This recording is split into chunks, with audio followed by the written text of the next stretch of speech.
So what are we doing? Like, why are we doing this? We're part of a clog in the wheel. And so that piece of the pie gets smaller and smaller and smaller. And that piece is meant to cover all operation costs, staff, rent, logistics, packaging, and stock. Like, we're meant to buy more stock of that piece of pie. What we're seeing is the life cycle of a product is getting smaller and smaller. Welcome to Process the Podcast. I'm your host, Ariel Thomas, motion director, social strategist, and founder of production company Cinema Tom. Process is your home for creativity, as I interview the world's top creatives as we hear all about their unique creative process. If you love this episode and this channel, please hit like and subscribe so that we know you're there and we can keep creating episodes that you will love. Let's dive in. How are the twins? They're good. They're 18 months. Yeah. My son's about to turn 5. So I'm in my young children era. How is that when managing something like The Undone and your own content creation? It's really difficult. Like, something's got to give. And definitely my own brand and my own content creation has definitely been the one that's been like, that's not important right now. I need to look after my kids, and I also need to make sure my business is strong and healthy and pays all the bills. Yeah. So you just have to kind of be like, okay, can't do it all. So before we unpack The Undone and your content creation, how many team members do you have at The Undone now? We have about 5. At one point we had like 5 full-time, and now we have a very much pulled down version of that. So 1 full-time and the rest are part-time. That's working much better right now. And this is the ebbs and flow of the economy and the changing influx of everything. Are they much more manageable? Part-time in the sense that they're on a payroll, or part-time they're contractors? Payroll. Do you like that? I like that, yeah. I mean, when it comes to superannuation, it's a bit of a ouch. you know, but I like that. I mean, there's always different ways of doing it, and you know, I'm sure it will evolve further in how we kind of like build the team out and the risks and the way we can work it all out. Because I feel like you are one of the only women that have gone in for the content creation, the creativity, all that kind of world, gone into managing people and are like, yes, I can do it. Because everybody else freaks the fuck out and is like, no, not for me. And either has like a husband that comes in and does the management of people. Love that. Love that. Thank you so much, boys. Or is like, Yeah, I mean, everyone's management style is so different, and I'm not going to say I'm like the best one that has like our fortnightly catch-ups. We have a very much like open plan team environment. I just make sure that everyone feels really comfortable, you know, hiring really well. Make sure that culture is like everything. And just having that really open relationship of like, give them flexibility. I'm very empathetic, I feel. So we have a very flexible kind of arrangement with, you need to, like, health is number one, family's number one, work will come, you know, after that. And it works well so far. I mean, you know, sometimes you have issues where you're not quite sure if they're doing the job that you're trying to do, so you have more catch-ups and things like that. Overall, like, I've created a really good team. I've only had a couple of like little missteps along the way, like hires, but overall I think I'm hiring really well and the team gets along so well, and that's really important to me. Are they all in the same space, working from the same space? Yeah. Or are they remote? We like to come together. I'm in the office 3 days, Monday, Tuesday, Thursday. So I like to have everyone on those days with me. But if they've got meetings they have to go to, they are like work from home. Like, that's not a problem. Okay. But most of them, because we do dispatch from the office, it's a lot of physicalness to the roles. Do you do dispatch from there? Yeah. I've got questions about how much stock you literally hold. Oh, yeah. But I feel like that's a later question. Being an OG in the blogspot? It was Blogspot, wasn't it? Blogspot, yeah. Blogspot, Harper and Harley. You were like probably the most relatable one. Oh, thanks. Because you were just wearing like jeans and a tee and making it look so fucking cute. Everybody else was like, I am in a dress. And it was very like photography and swishy. Event wear. You know what I mean? And it was just the way you did it back then. Like, it was like the bigger the better. You're just like shooting nonstop those outfits. Just on repeat. And I did do a little bit of that, like those dresses that I'm like, where is she going? What is she doing? Like, honestly, like, and that stuff I look back on and I was cringing, and I'm just like, I just want to wear my black jeans and my white t-shirt and show girls what to actually wear with their actual wardrobe. And that's kind of how I landed in the way I kind of land on that wardrobe essential kind of aesthetic. Yeah, I think creators today would literally be going through that kind of similarly, being like, everyone that's working is doing this, but I don't feel that at ease doing that. So how do I find my way? Yeah. It feels like you went through that phase of just consistency and just be you consistently, like build it and they will come kind of a vibe. That was like years ago for you. Yeah. When I started and I was doing a lot of different, I was so young. So I started when I was 19 and you're still finding your style. You don't even know who you are as a person. And so maybe it was a couple years in. I moved to Sydney when I was 21. I grew up in Brisbane. Moved to Sydney at 21 and maybe around like 22, 23 landed on that kind of style. Yeah. And then I'm like, this is it. I'm feeling really good in myself. I'm feeling the most confident version of myself. I found who I am through my clothes. Yeah. And so then I just kind of hit repeat on that. Did you find who you were and find the confidence by creating the content, or you found confidence and then the content came and you were just more documenting what you were confident in? Do you know what I mean? I know it's a quite interesting one. Like, is it the clothes or is it the internal? Yeah. You find yourself and then and you curate your clothes around that. Yeah, for sure. Your confidence comes first. The way that you formulaically explained it once, I think I listened, maybe it was Alison Rice's pod that you went on and you said every Saturday morning you were creating the content once you'd started the Undone. When you were smashing it as Harper and Holly and the Undone hadn't really started, how often were you having to put out work? Was it a full-time job every single day? It was full-time, yeah. I remember when I was like blogging full-time and I even had like an assistant help me like do all my affiliate links. And it was just like you're just pumping out the content nonstop. And it was, you have to just treat it like a proper job. It was that kind of industry where it just keeps on changing and evolving. So in the beginning, it was very much affiliate was where you're kind of earning your revenue from. And then it turned really into major partnerships. And then you kind of said goodbye to affiliates because you were working with major partners and they wouldn't let you double dip. It was very much like choose this or that, especially in America. I mean, affiliate's huge in America. Yeah. They were earning so much money. There is so much money to be earned in that space. Do you feel like there is in Australia?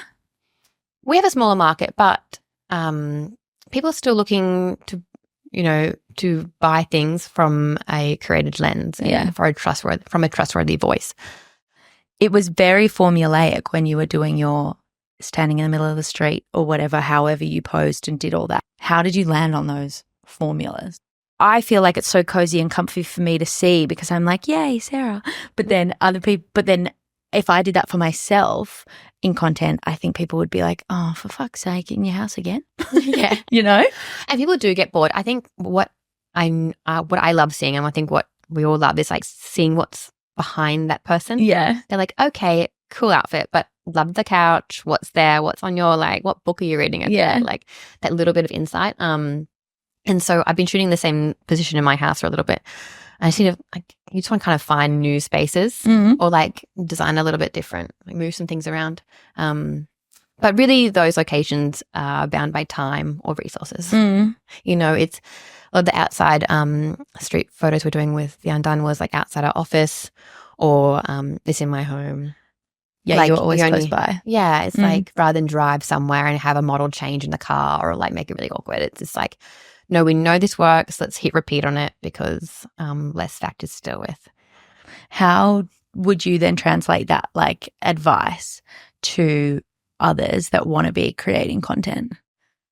Like find locations, kind of like building the brand message, right? Yeah. Okay, so what is the brand of the Undone? Okay, it's neutrals and, you know, warmth, and just hit repeat on the locations that kind of represent what you're trying to convey to your customer. Like if it's something like us, it's like minimalistic and neutrals and there's no bright colors, there's no like clutter. Try and keep it really nice and clean. Yeah.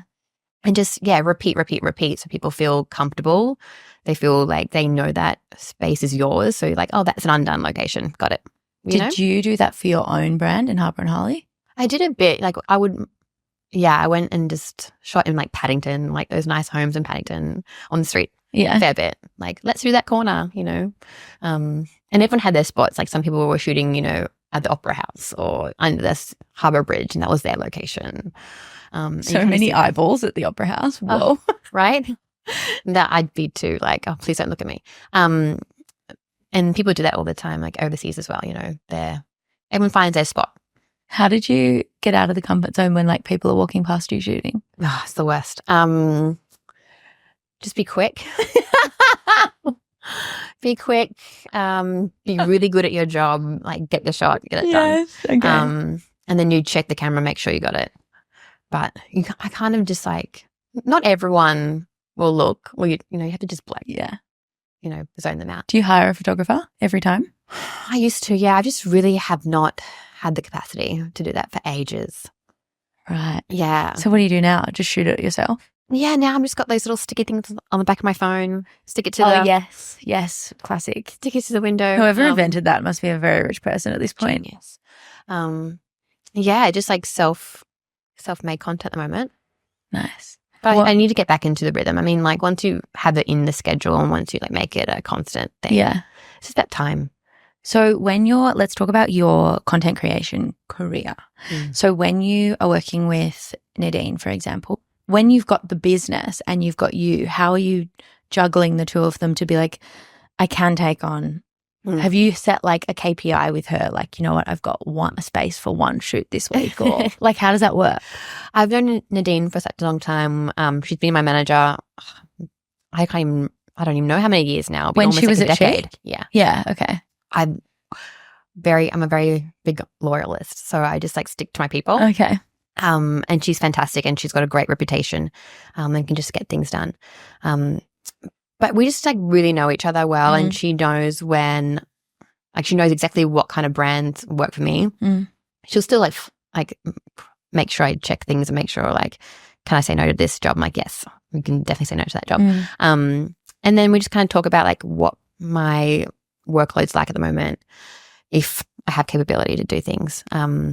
It's a tricky one, like when I know I'm not doing as much of that work, but you still want to be part of it, and you're like, I don't want the door to close entirely because you don't know what's ahead of you in the future. But I think just her and I just work really well because we know each other so well, and she knows exactly what's on brand for me. So how many jobs do you take on? So like one a fortnight? No, it's more like one a month. Okay. But you personally still get gifted stuff, and you always like you appear. You need to like play the game. Yeah. Remind everyone that you're alive, that you're still in this, in the sphere. Attend that event every so often. Make sure people, you're still working. Like if the more you post, the more you work. So if you're putting yourself out there and doing lots of shoots, you're going to get more jobs. Yeah. Okay. It's pretty easy to kind of like dial it up if you really want to be dialed up. You just have to put yourself out there more. Interesting. Yeah. So that's why it's kind of like in your world, when you want to create or you want to work with a brand, you create the content that you want to work with. Yeah, you're a reverse engineer. Yeah. It's the same with what we do. It's just like, oh yeah, I can do this, I can do this, I can do this. Do you want to work with me? Yeah. Interesting. And just showcase your portfolio on your grid. I'm doing that with a podcast right now, and it's sort of worked, I think, with guests. Like, for example, Jazz Darling came on. Yeah. You saw it. You're Great from episode. The same. Yeah. Thank you. So that, yes, I think reverse engineering is very underrated for creatives, 100%. Have you used reverse engineering when you started the Undone? Like, have you used that thought process to be like, I want to attract that label? Because do you attract labels, or are they privileged that you want to stock them? Back in, like when we started, it's like I was in the fashion world so much that I knew these brands quite well. So I knew people at Dion Lee, or I knew people at Ellery, or I knew people at all these fashion houses. So once you get a few of those on the board, you're like, these guys are on. They sort of fly a flag for you, right? Yeah. They're like, oh, we'll believe in you. We'll trust you. So, and it kind of grows from there. And so then when you approach new brands, it's kind of easy could be like, they can see what it's all about. Yeah. And so now it's definitely a lot of people coming to us. On purpose. I know that on a couple of other podcasts you've talked about growing slowly. Why grow so slowly? Because growth can kill you. Okay. So my family has an amazing family business that's been run for like 45 to 50 years. Like my grandfather just turned 95. He only stopped working a couple of years ago. What is the business? What do they do? They do kitchenware. Okay. think in wholesaling. So I've just seen like a beautiful slow growth approach, like growing sustainably in like you're not going to just fall apart in a couple of years. Yeah, okay. You know? And I just think that approach is sometimes forgotten about. And we need to remember that and I think people are really realizing it now post-COVID. So especially in the retail space, there was so much growth post-COVID when everyone was spending all their money on their clothes or their interiors. Yeah. And that growth was, I guess, synthetic growth. It wasn't true. That's such an interesting way to put it. Yeah. And so and then people would hire more staff, people would buy more stock, And people there's would redundancies. grow, Yeah. open up more spaces, and then it falls off a cliff because that wasn't real. Right. And that reality of like, and they've then based their next year to grow further on that number, that synthetic number. Yeah. And so now everyone's kind of like scratching their head being like, oh, this is not working. And so that's why we're seeing so much brands, having to close, or there's so much to talk about in that space as well. And so just growing really slowly and just really understanding what's happening in the world. When you say growing slowly, what does slow to you like look like? Is it literally like your projections are quite modest and like it's like, okay, and then every year we take on 2 brands and we increase sales ideally by X, like, and it's a smaller number? Yeah, I mean, it's so hard because we've had 5 years now of just what the hell. Yeah. Because we started in 2016, so we had like 4 years before COVID, and that's like just growing years, you're still trying to find your feet. And then we've got the COVID years, and then we've got the retail recession years. It's like, what is normal? What do we even base our numbers off? So would you say we're in a retail recession right now? Oh, yeah, we're officially in one 18 months ago. Oh. Yeah. Yeah. It's been difficult. It's been really hard. Wow. And so that's what it's the everyday person maybe hasn't been aware of that, but retailers, the spend hasn't been there for 18 months. Right. It's been very, very difficult. And so I'm basing my numbers off, luckily we have all this data because we're online, off our sell-through rates. If something's sold through really well, we look at the wait lists. And, you try and do like, I was looking at maybe 15 to 20% growth. That's quite like, what's the right word for it? Aggressive, I would say, in growth year on year. And so then you're trying to figure out, okay, how do we grow on that? Do we buy more of the sandals that are selling really well? Or do we then stretch into like more dresses or what style, what color, what category? Like merchandising as part of retail is so, it's a puzzle. And it's like a massive brain tease of like how to actually get the right product in front of the right customer in the size curve that you need as well. I'm doing at the moment, I'm organising a shoot at the end of the week for a swimwear brand, and we're shooting in Coogee, and she's given me all the SKUs and stuff like that. Usually they have like a brand, sort of somebody in operations of the brand or marketing or something that helps to organise all of that. But I'm the one doing the SKUs per drop at the moment of like shooting those 2 looks and all that. And I'm in an Excel spreadsheet. I cannot understand how you are looking at merchandising. How did you learn all of that? So I did not have that in my skill set. I'm like in the Da Vinci Code in my brain right now being like, Sarah, what? So this is someone's job, right? They're merchandisers. There's buyers and there's merchandisers. Okay, yeah. So in like a big company like Undone, so they're forecasting a lot, and then the merchandiser, like they're working hand in hand. I've had to like self-learn all this kind of stuff. But how did you do that? How does one learn that? Yeah, definitely trial and error. Trial and then a lot of error. And then you've got like there's a really good platform called Style Arcade. Okay. It came along maybe 4 years ago that was really helpful for me to understand what styles are selling really well and understanding our size curve, which is like, okay, we sell more of like 8s and 10s than we do a size 6 or a size 14.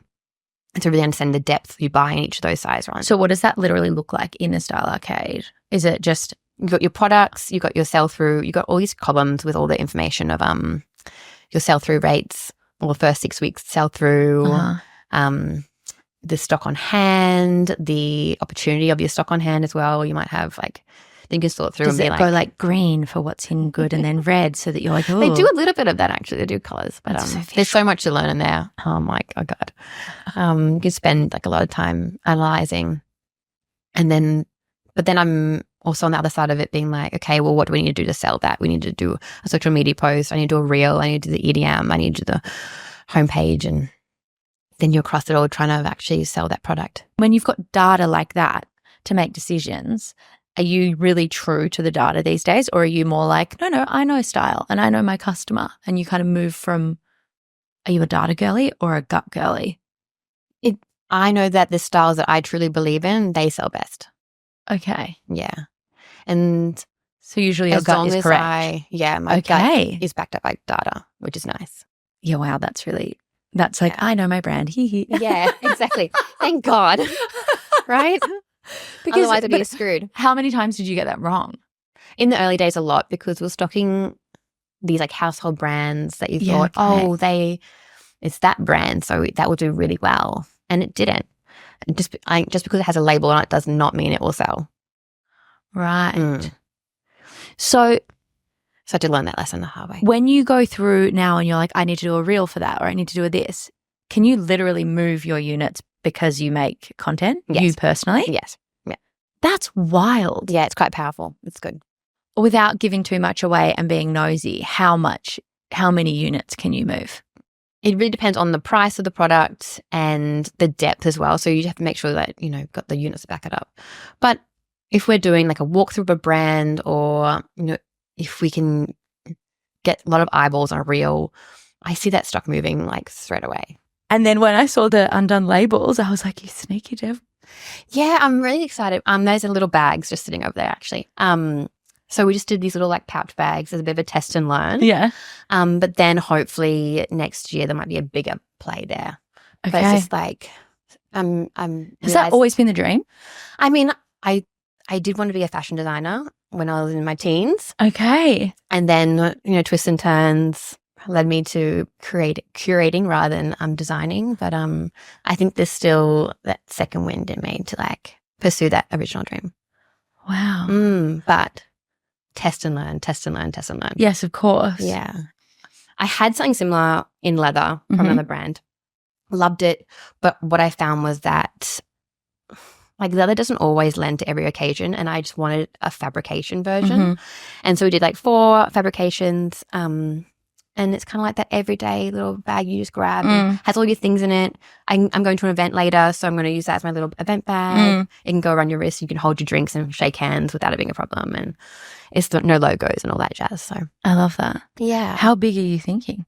Because when you're like, it's cute, we started with bags, there's a huge question mark of like. What I want to do next won't be the Undone label. Yeah. It'll come in a different brand. And I'm not quite sure if I should have done this under the Undone or not. What did you do? The Undone? Yeah. But I think it's like a lot of multi-brand stores have their in-house labels, but they don't call it their brand. Oh. Yeah.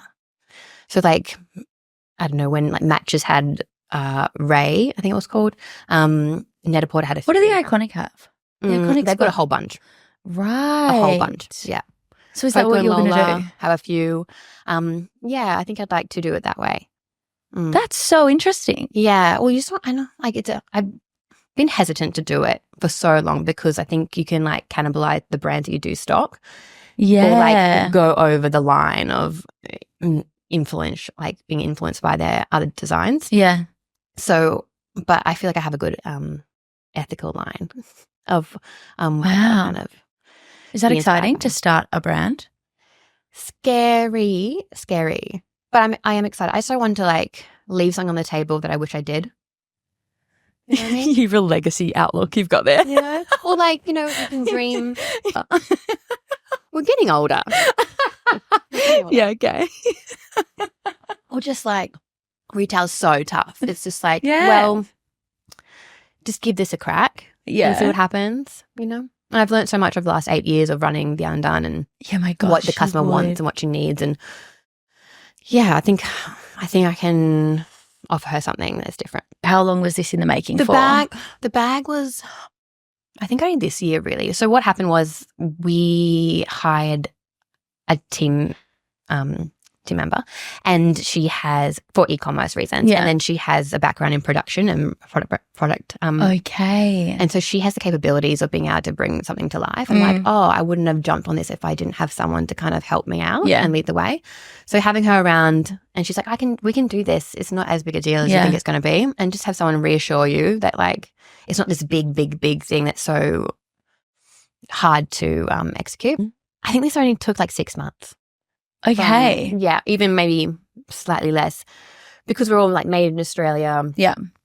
You know, you don't have to do that offshore sampling. Yes. Like that. So when you were like, oh, I'd love to have a brand, was this mindset of doing this little bag a little moment for you to be like, let's just see how it goes? Yeah, let's see if people actually want to buy what we put out there under our own brand, you know, because it takes a lot of effort to build a brand that people resonate with and want to like buy into. I think people were wanting more. I was expecting things. Oh, yeah. People were very much like, oh, I want to buy your capsule wardrobe. I'm like, well, it's not going to be that. Will it ever be that? Under a different brand? So many people do it, and so many people do it really well. And I know that space is so saturated. So like, you know, your white tanks, you can buy them from everywhere. Yeah, literally. And so that competition is so strong. I don't think I want to be another one of those. Yeah. So what I have in mind is something different. Yeah. But I've been thinking about this other idea for maybe 3 years. Then I got pregnant. I'm like, okay, pause. This, needs to just take a back seat for a second. Yeah, wow. What sort of volumes are you holding literally at your site? Where is your office? So we're in Surrey Hills. And this actually probably leads on to this next kind of evolution of the Undone as well. Yeah. So with like 8 years behind us and like learning what we've learned over the last 8 years and going through retail recession and all that jazz. Yeah. And having twins and having a family and being like, what are we doing? Taking a macro lens, seeing multi-brand stores fall away. Matches has gone, Farfetch is struggling, Net-a-Porter. Does that freak you out? It makes me realize that the model is broken. Yeah, okay. And so like multi-brand retail stores are not profitable. So what are we doing? Like, why are we doing this? We're part of a clog in the wheel. The margins that we make up a product, you know, it's like 50%, right? Yeah. And that's being sold at full price. Yeah. Not everything gets sold at full price. And so that piece of the pie gets smaller and smaller and smaller. And that piece is meant to cover all operation costs, staff, rent, logistics, packaging, and stock. Like, we're meant to buy more stock of that piece of pie. What we're seeing is the life cycle of a product is getting smaller and smaller as well. It used to be like 6 months, things will get marked down. Now it's 3 months. You have 3 months to sell something full price before the other retailers that this brand is stocked with get marked down. Even if you are the most loyal customer to the Undone or a Net-a-Porter or something like that, when you go on and search for the sandal that you want and you see someone else and they've got it for 30% off, it's a no-brainer that you will go with the person that has it for the rated price. I mean, I'm not going to hold anyone against that. And so I'm just finding it really difficult to kind of stay on that same business model when I just know it's broken. And then when we are all competing on price, the brand gets affected because their brand is then marked down and it's not good on them as well. And so no one's happy. Then they have to mark their product down and it's just like this awful cycle. There's all this excess stock, so there's an oversupply of stock. Yeah. Because everyone's trying to grow on these numbers that they've had over the last few years, and then they're now in every store has the same brand. So there's a massive oversupply issue, massive markdown issue. It's just not working. And so what we're going to do instead next year is not actually hold any stock, not buy the stock, not hold the stock, not ship the stock, but still curate the stock. So we're still going to have our store. We're still going to connect our customers with brands and with the styles that we really believe in, but through affiliate or retainer models. Okay. I knew something juicy was happening. Okay. So yeah. Are you the first one to do this in the Australian industry? Where did this come from? So I think the UK are doing this really, really well. So what what everyone's kind of fixated on, or I am at least like so into it, is the marriage of content and commerce. Mm-hmm. So the UK are really good at this. You might have heard of Sheerlux. Yes. Yeah. Have I heard of Sheerlux? So they do it really well where they've got that kind of model, right? Yeah. They are curating, they are doing content and commerce really, really well. They're selling, but they're also guiding the customer and like editing and making that really beautiful experience. So they're doing partnerships, they're doing affiliate, they're doing all that jazz. Yeah. There's other places in the UK doing it really well too. There's Wardrobe Icons, they're Collagery, The Editorialist. There's a few that are doing it really well.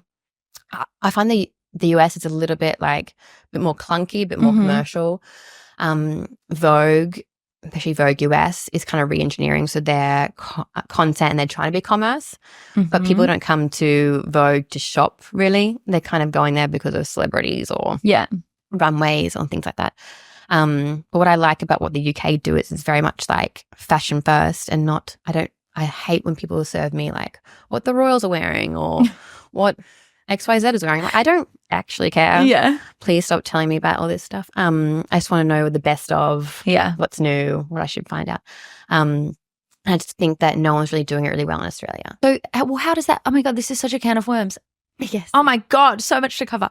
So how do you curate? Is that based on like line sheets that come in from brands? So a line sheet, for anyone that doesn't know what that is a fashion designer has a line sheet essentially with everything that they offer, wholesale or retail, depending on the model.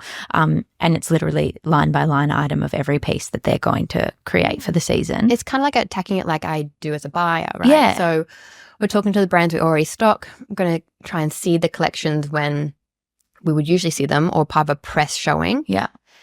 And pull things out, see what would gravitate towards our customer and the Undone, and then also like reach out to brands that we've never had on the website before because we can't afford to buy all that stock. But now we can actually offer our customers so much more brands and more brands around the world that we can actually showcase to her. So I'm really excited to kind of give more for her to discover because that's like, you know, as a store you can hold so much. Yeah. There's so much risk. Which was part of my question, I think, when you have like, for example, one thing I wanted to ask you is you've got like the $17,000 diamond necklace on the site, which I'm assuming, not to offend you, I don't think you're holding that stock. No, we're not. And that a Reed, I think is the brand. Yeah. I don't know how to pronounce it properly. I hope I did that right. They were here recently actually, and I've been stalking that brand so hard, and I think it's so beautiful what they're creating. Yeah. But something that like maybe they have a direct to consumer model and so they wouldn't actually retail with anyone. Right. But this is a way for us to showcase those D2C brands because we're then supporting their D2C strategy. Yeah. Because the customer then goes into their funnel, their community, and the customer gets the full experience of that brand.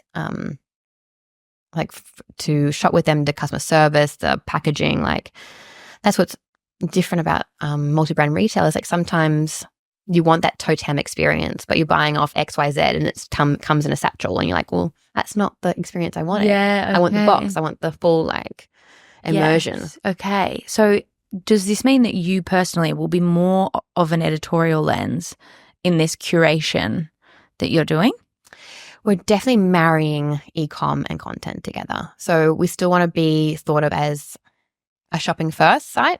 So you know when you come to the Undone, it's because you're looking for something or you want some help with how to style a top 5 ways or, you know, that real hand-holding guidance website. Right. But a lot more editorial, a lot more kind of articles and thoughtful articles, things that you actually want to read about. So will you reallocate your budgets for the stock that you would have bought into more a journalistic approach? Yeah. So like hiring for like freelance writers and things like that and photographers. Yeah. Okay. This is huge. Yeah, I'm excited. I'm like so. Have you talked to anyone about this yet? Not like this, no. Yeah. No, yeah. We're still like, we're in the like real depths of it. So you saw some products online right now. We're calling it in residence. Yes. So we've had maybe like a handful of brands come on this quarter to kind of test it out. Okay. And, you know, we've got Rebe from New Zealand who just launched today actually. Yes, I saw that. So their denim looks so good. It's really good. Yeah. Really good.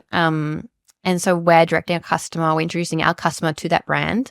We're then clicking her off to the Reebok website. Yeah. For her to kind of get our customers into her funnels and her world. And so then she can retarget that customer and talk to her directly. So you're not holding Reebok stock? No. And the customer goes to the Reebok website? Yeah. Is that what you want? Oh, yes, of course. So they click through it. Yeah. So then the data says that it's come from you and then you guys essentially earn that affiliate. Yeah. Are you renegotiating affiliates beyond what traditional affiliates have? Like, you know how when you just sign up and it's like 8.5% or whatever. You're doing it in a much more personalized, unique way.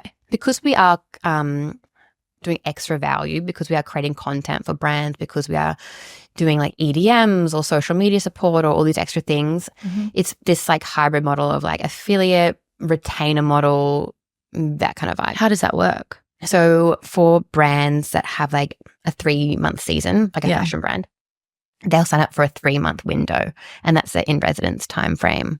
And so then we have like a few different packages they can buy into, how many SKUs they want to showcase on the website. And it's very much like how many SKUs actually also relate to our customer and our kind of aesthetic. But they can like tier it up or tier it down or add on like a menu of, I want to buy an EDM, I want to buy a stories, I want to buy a reel. Right. All those extras. But when it's in that, it's similar to what the problem, and Bridie Gilbert came on the podcast to talk about it as well. We ended up talking about how when you flick through like an Elle magazine, you'll be like, or an editorial, what you think you're buying is like someone's true taste, but that's sponsored by Priceline. You just can't see it. So that's where you have to be so careful about the curation and the trust. Yeah. That's what I feel like over the course of 15 years of like building my brand and being so consistent, I built a really high level of trust. And that's why not everything can be affiliate. So there's some things on the website that aren't. And that's what we'll make sure there will be like this editor's pick. You know, I can just throw in this thing from this brand because I really just want to put it in front of our customer. Is that what editor's pick means? Well, I mean, we have it on the website because it's stock we have now. But like in that kind of thought, it's just like, and sometimes I find, when you're flicking through a traditional magazine, or there's some people who do all the gift guides have just come out, for example. And some of them are just so like, wow, this is sponsored crap, you know? Like, who is this for? Like, no one is interested in that. I'm doing the opposite. And I'm like, gift guides. I'm going to make no money, but I'm going to be promoting things that I love. Fuck, how do I make some money? Right? So it's just like, it goes back to that original like creator, you know, that mindset of just like, I always think of the customer first. Like, is this of benefit to her? Yeah. Is it serving her? So eventually, will you hold no stock? Will you get stock delivered? Yes, sorry, video. Sorry, guys, she nodded. And I mean, you heard my voice go. Will you get like at least one of them in? Are you going to have like a showroom as such, or like we'll do is we'll get samples in, we'll shoot with samples, we'll create contact with the samples. So there's a touch and feel element to it. Absolutely, because I feel like the best things that come out of Sheila sometimes are just the on the fly. What is she wearing? Yeah. So you'd want to have that impromptu, not planned kind of a vibe to it. Yeah, you definitely have to have, like, it can't just be a marketplace. Yeah. It can't just be this like clutter mess. It needs to be a beautiful experience. And that's why shooting on our own models and in our own way is like going to be a point of difference as well. Does this mean you downsize the team? Keep the team. Yeah, I think I can keep the team. I know I can keep the team. Everyone's still here. The team is staying. We're just like now like more nimble. Does this free you up?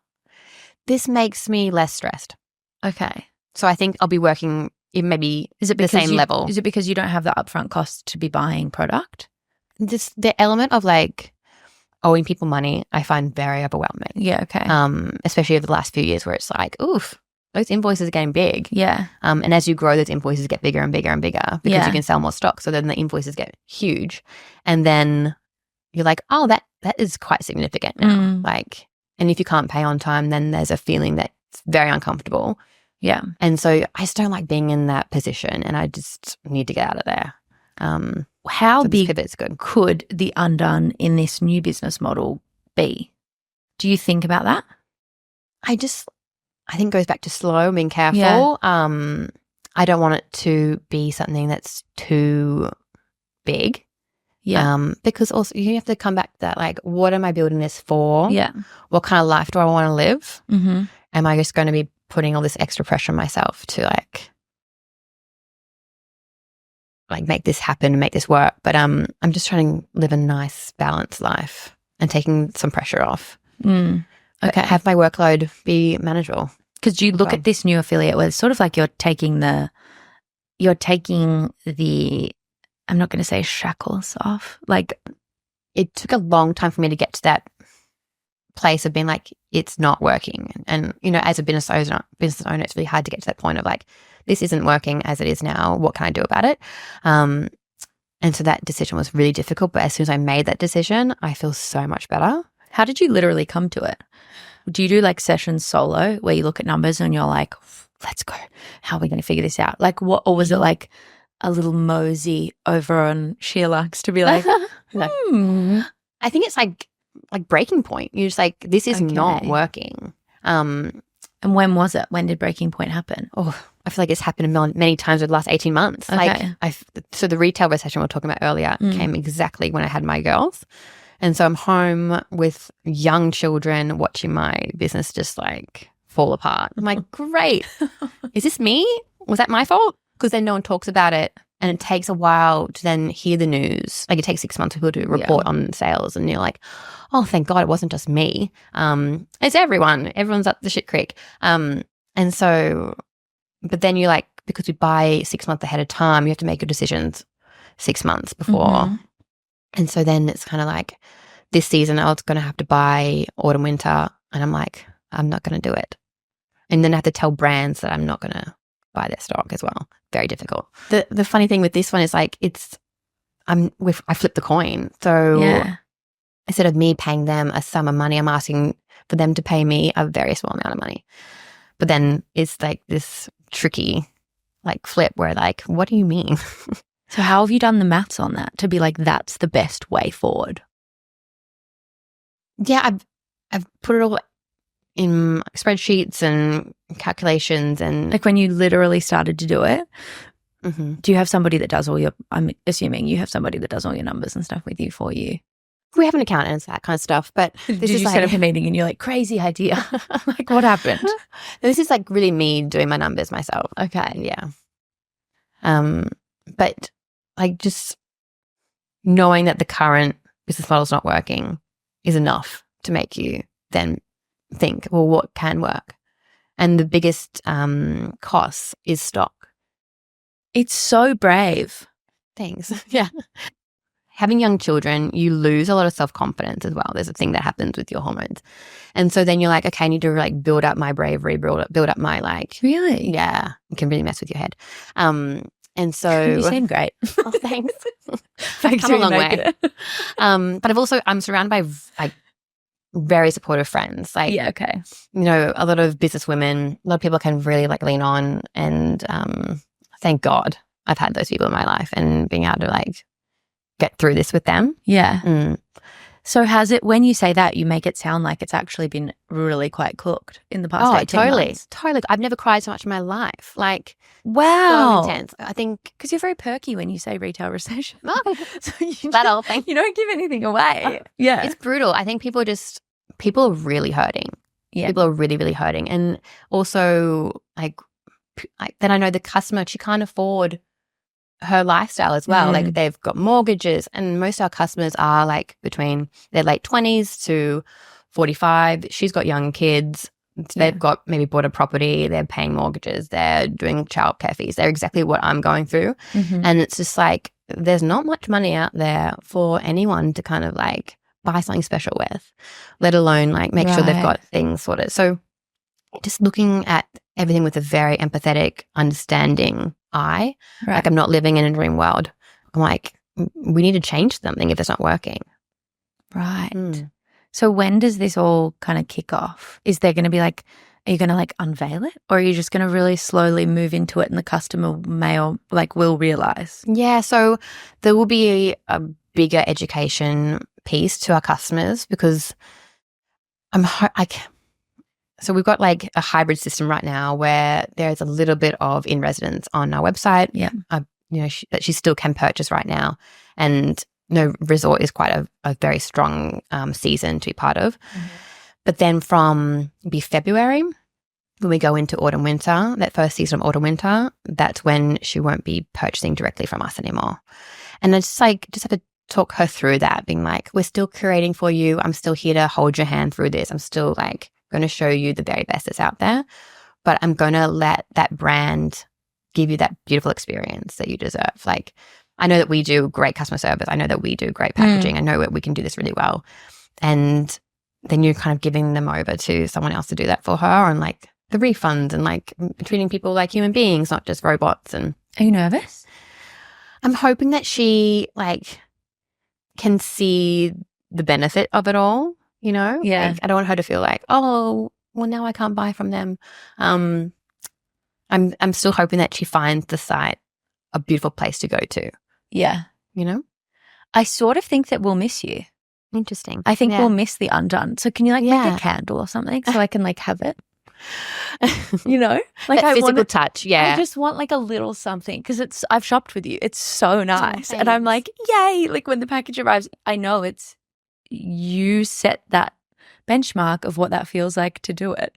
And so what we have to kind of do. I'll take anything at this point. A thank you note, just something. So it's it's still there. You know what I mean? Hopefully still have like the bags and then hopefully that bigger piece of whatever we develop next year. Hopefully I can like get that off the ground and not just in my head.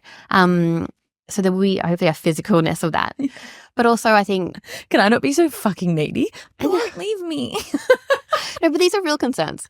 And it's like stuff I've had to go through, being like, okay, how is she going to take this news? Yeah. And that's why then But are you going to do it like, hey, got an update? And then like, how sometimes when like founders send you emails and it's just text and you're like, oh, fuck, something's coming. Are you going to do that? Or are you going to be like, I don't want to scare anyone. A campaign-y vibe. So it's like more like, woo. That's the thing. It's kind of like, would you rather us close the business or go on this new venture, right? So we've earned so much like brand equity like over the last 8 years. I'm not ready to shut that door.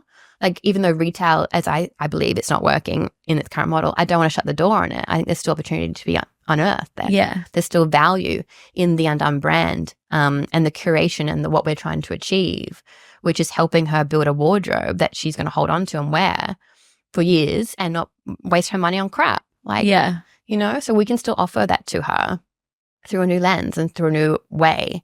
And I'm hoping that she can come on that journey. I just don't want to get those emails where it's just like text and you're like, is this a breakup? Literally. Are you closing down? I don't want to scare her like that. Like, and it's in text and then you've put a PNG of your signature. It's like, bye. I'm like, no, that's not happening. I'm like too stubborn. Like, I'm not going to do that. I'm going to have to drag me out. But I have to make it like how I feel about this next venture is I'm excited. There's more things to discover. Okay. And there's more, and then we'll have to do like, I know we're not doing that touch and feel anymore. So then we need to figure out that community aspect of it. So hopefully what I want to do is actually have like in real life events and that kind of thing. So then we can still talk. Yeah. And maybe even it'll be better than it's ever been before because we actually can meet in person. Yeah, of course. Now, are you excited to amplify your curation of that? Like, I feel like there's so much opportunity in you now. It's sort of limitless because you can curate any brand. Yeah. You'll obviously think of who your readership will be. Yeah, there's so many more brands. And like, all I want is the Undone to live up to its potential. To me, the most beautiful brand that showcases, or most beautiful store that showcases the most beautiful brands. And there's some brands I haven't been able to stock because of X, Y, Z. And now I can showcase them within our assortment and introduce the customer to them because it's the products that I want to buy from. Yeah. And then I can put that in front of her too. And then not just clothes, it's like then lifestyle and beauty and like. Does the business plan change dramatically with like, I know, for example, on Sheerluxe when they do the top 5 pieces you need from Sara from their new collection, will you have like a partnerships manager or somebody in that world that's like actually actively? Yeah. So we've hired a head of partnerships. Yeah. Have they kicked off working? Yeah. Oh my They're doing a great job. Wow. Mm-hmm. So in your head, what is now the new business? Like, what does the team look like? So we've got our head of partnerships, who's come on maybe 3 months ago. Mm-hmm. We have our operations manager. Did you advertise for head of partnerships? No, it was very much Because then everyone would have been like, what are you doing? totally. So how did you find them? It was asking around. Okay. Yeah, I had to do a few like, hey, do you know anyone? Yeah. Found the best person, and I'm just so happy with how that's all come about.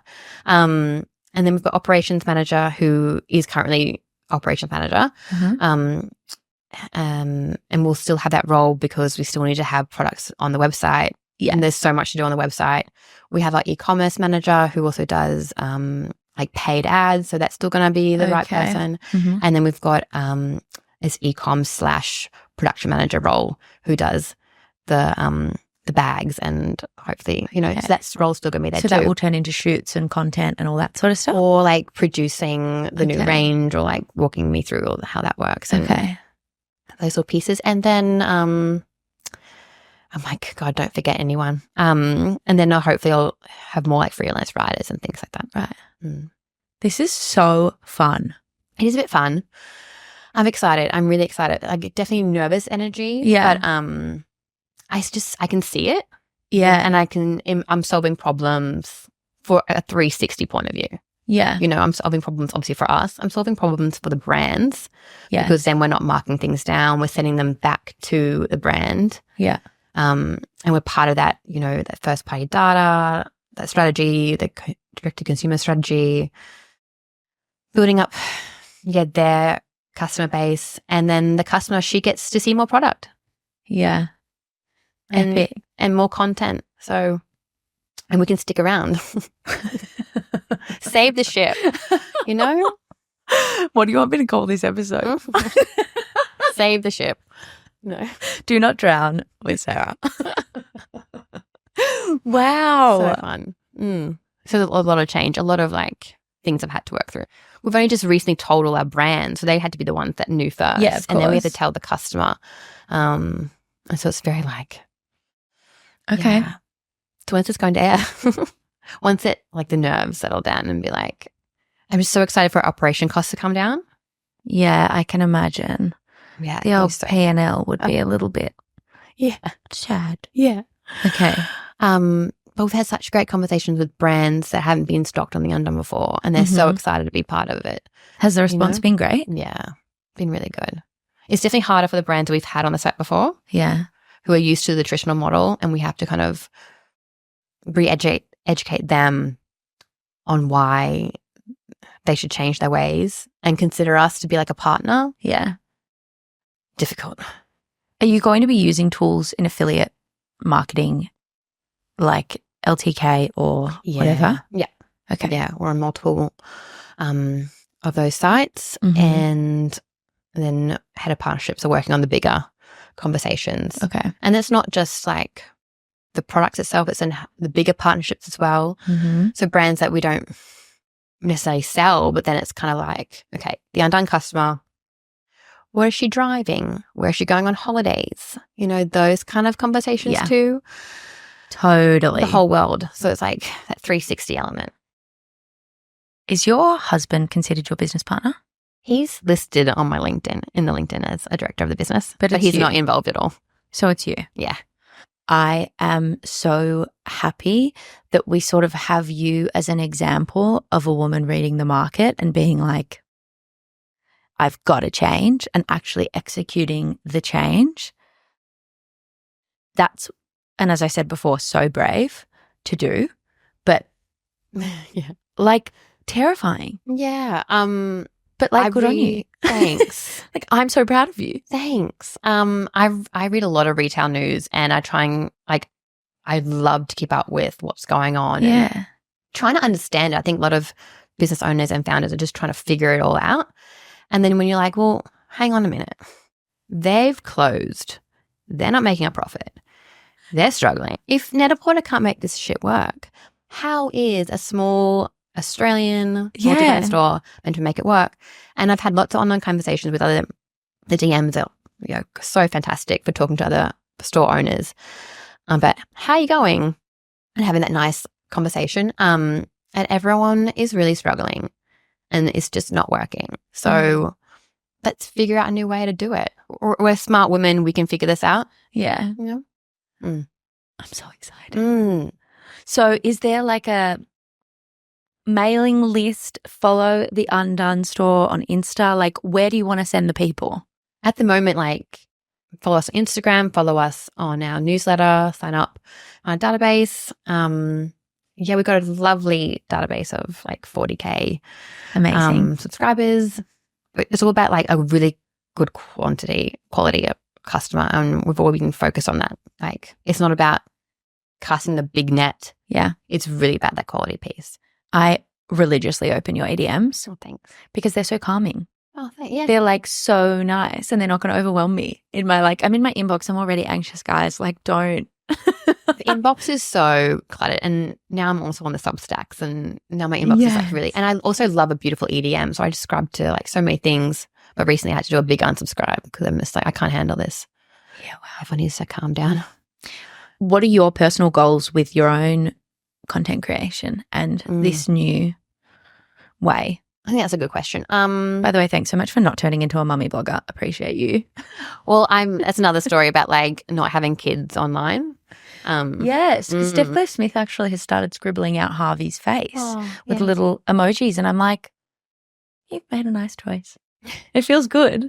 Well, I'm terrified of AI, and they can take their identity, they can create like deep fakes of like stuff. Like, you don't want your kids on the internet with. But how do you feel about that? And then you've got you on the internet. I know.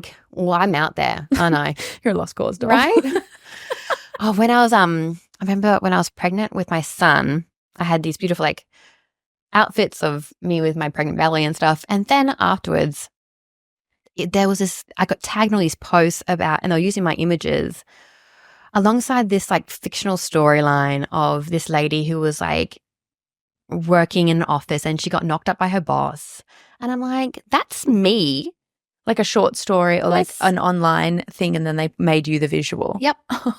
And I'm like, right, cool. So that's what people do. You don't own anything now that's on Instagram. Like, sure. But not your kids. Like, that's where I stand anyway. And it's everyone's point of view, and they have to choose. But consent. Totally. Are we dipping our toe into strategy of how this will now free you up to do more? Well, that's the thing. I need to remember that I've built a platform that is quite influential, and I need to use it to my advantage and to, push the needle. So hopefully it means I can be more strategic and be more out there, my personal brand.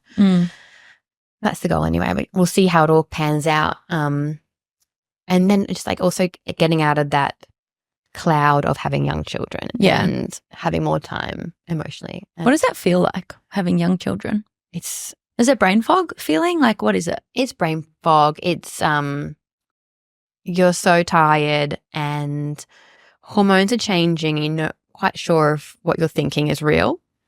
Oh. Yeah. It's like, this is a real thought. This is how I really feel. Oh, okay. Versus the hormonal, like. Yeah. Okay. So it's just this very cloudy. How are you? I'm good now. My girls are like over 18 months and I feel like that cloud is lifted. Okay. And I'm just like, oh yeah, I can see a bit clearly now, more clearly. How do you feel now that you kind of like, obviously when you get a bad night's sleep and you kind of look shit, and like you never look shit, but you would think that you have those thoughts if you like open up the selfie and you're like, oh, I look awful for your own standard. How do you do that now with changes and like being exhausted but constantly being on camera? I think that's why I haven't been on as much, because when you're feeling crappy, you don't want to put yourself out there. And luckily, I don't feel that I have to. Yeah, okay. Which is nice. I would hate to feel like I have to show up every single day. Yeah. That'd be awful. Like, my job, luckily, is not every day on social media in real time. I can pick and choose, and I can own that. Yeah. That does not control my life. I really like that you've taken the pressure away from yourself to do that, because I think not a lot of people do. You have to. Your mental health is so important. You can't be like, oh, I have to post today. Like, and you don't feel like it. You don't have to do that. True. No. I am so excited for this new iteration. Please let me know if you do a candle or a bookmark or a fucking photo frame, anything. I want to be there. I want to be first in the store. Sign up and you'll know. Oh, I've signed up. I signed up like 3 times, I think, because I was like, I want to know. I want to know what's going on. Not to be a social strategist, but as a long-time follower of yours, I think what you are doing is really brave, and the way that you're articulating your forward thinking of something isn't working and having the bravery to change it, especially in an unsure climate. Setting something up while you have runs on the board is great, but essentially I'm so impressed and proud of you for having the courage to make the change and just see what happens, because as you said, if you don't try, you'll never know. But there is so much unknowns, so many unknowns in the world right now. People that don't listen to process, I also want them to hear how you've come to this. So like talk to stories or like share it, because I think women need to hear the bravery of just changing it and okay, just do it. I think it's a really important point, and that needs to be part of like the explanation of why I'm making a choice and bringing them along for the journey to understand I'm thinking of her as well. Yeah. You know? Yeah, it's definitely something I need to do. And I'm just not very, I mean, I hate talking to camera. I feel like, should we make a podcast? I'm like, oh. I just feel like sometimes it's hard to, you see yourself and you're like, I know what I want to say. I just feel like it's so forced. It's like when you see people like crying on their screen, like, are you actually, what's happening? Is this real tears? Like, are we actually having a conversation or a fake conversation? So it's kind of like I need to figure out how to do that in the most authentic way to me. I've got my mantra, a profitable 2025. And, fuck yes. And I was actually at an event maybe a month or so ago, and they had like a medium there. Oh. It was like a card reader and like, and I'm like, oh my God, this is going to be so great. Like, I've never seen one before because I'm so scared that they're going to tell me something awful. But apparently this person is like so good, and she's very, very positive. And she was dealing all these cards out, and she's like, so this has been pretty shit for you recently, basically. You know, you've been like going around in circles. I'm like, yeah, that feels about right. And then she's like, oh, but you know, the deals are coming. So it felt like a really nice, even though it's a bit woo, it felt like a reassurance. And you just want someone to tell you. You need like any glimmer. It's going to be okay. 100%. You know? We even need a bumper sticker in the car in front of you to be like, this is a sign that it's okay. So just in following those little like universe nudges. Do you have any advice for any listeners that may be a little bit stuck? It's okay if you don't. I'll just cut the question out. Not bye. I think it is like following those little nudges of like, something's popped up. Why is that popped up? Yeah, okay. Why do I have this feeling? Yeah. And just keep on going down that path, you know? And if something's not working, stop doing it. And I love that saying of like, I can't even get the saying right, but like, don't expect anything different if you keep doing the same thing. Oh, nothing changes if nothing changes. Exactly. That's the one. I have that on my wall. Yeah. It is so important to remember that. And it's like, why would I keep doing the same thing in my business when the result is not that great? Yeah. You know, it might look great from the outside. And yes, we're selling product, but are we profitable? No. So let's fix this. Yeah, okay. Amazing. Thanks so much for coming on the pod. Thanks so much. It was so fun to meet you. You too. Thank you so much for joining us at Process the Podcast. If you loved this episode, let us know. Please hit like, subscribe, or leave us a comment or review so we know that you're there. As a baby podcast, Process is very independent and we need all the love that we can get. Find us on socials at Process the Podcast. Follow us, keep up with all the things that we're up to over here at Process, and I will see you next Sunday.